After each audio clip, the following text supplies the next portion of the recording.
Би бол одоо 1986 онд өдөөж их сургууль төгсөөд Аранга аймаг Тэрэлэн тариад энэ жил одоо 40 намраа тариа хурааж Аранга аймагт л одоо Тэрэлэн тарьж насыг авч байна да. Энэ жил манай энд одоо зуншлаг сайхан байлаа.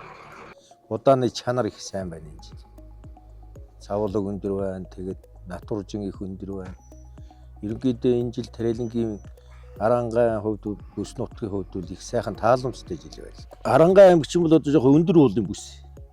Тэгээд одоо энэ дэр бол одоо дундын болцтой сорт хүрдэл болохгүй дандаа эртний болцтой сорт тарилдаг байсан. Тэгээд сүүлийн үед энэ дэлхийн дулаалт тэгээд Аранга аймагт бол одоо Тэрэлэнгийн одоо янз бүрийн дундын болцтой, дундороо болцтой сортууд тарих тийм тааламжтай нөхцөл үүссэн. Үр үржүүлгийн аж ахуйг бас цаанаас нь одоо энэ дархны эрдэмжлэгээр уламжлалаар нэгэн хүрээлэнтэй холбож тэгээд үр үржүүлэх ажил дээр бас элит төрөө өгч ингээд өржүүлж байгаа. Үрийн хөдөлгөөр нь би тийм боддоо шүү дээ. Үрээ идэхэр үнийг идэж нэг дээр үе Орсын ард өвгөд шүү дээ. Тэгэхээр одоо энэ аж ахуй эргэлж байгаа хүмүүс үрээ өөрснөө л бэлдчих хэрэгтэй байна. Өөрснөө одоо үрээ сонгож бэлтээ тэргээ сайхан хадгалаад тэгэл тарьж явах хэрэгтэй байна.